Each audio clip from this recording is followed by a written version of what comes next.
just wanted to show off this bike I built a long time ago. It's been through several iterations. I try to keep it all junk. I try to keep everything on this bike salvage stuff.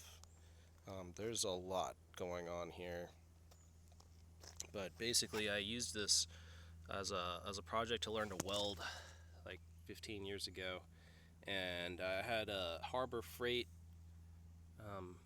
flux core welder, and that was all I could afford. So I started with this bicycle here, which is a lugged frame, and I got some metal from a roof rack. This is a Thule roof rack. This is, I believe, Campagnolo, off of one of my road bikes that I bent, and I ground the teeth off to make a chain guard.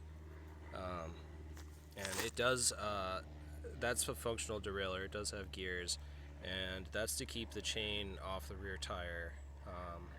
I had an extra tensioner on it, but honestly, it's not really needed.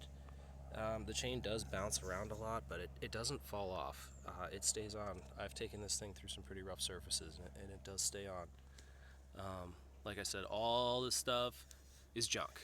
I don't buy any. There's not a single new part on this bike other than the tubes. Even the tires were taken off a bike I found in the ditch that had been abandoned.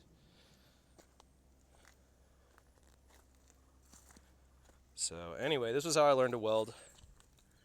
You can see the first weld here. It was just absolutely awful, and I ground it down.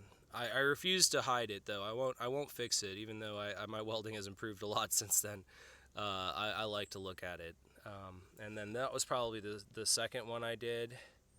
You know, still really bad, but I've been riding this thing for years. I mean, it's held together. And then you know, some more beautiful welding up there. And then by the time I got to like these ones, I was kind of starting to get it. But yeah, I was just welding junk metal together, trying to teach myself how to weld, and I ended up with this. And you know, some people might be ashamed of these welds. I'm not. This is the first time I ever touched a welder, so I built a functioning machine. Oh yeah, I didn't measure anything either other than eyeballing it, which I'm kind of proud of because it is straight. I just stood back from it and kind of sighted it in there, and yeah, she's good.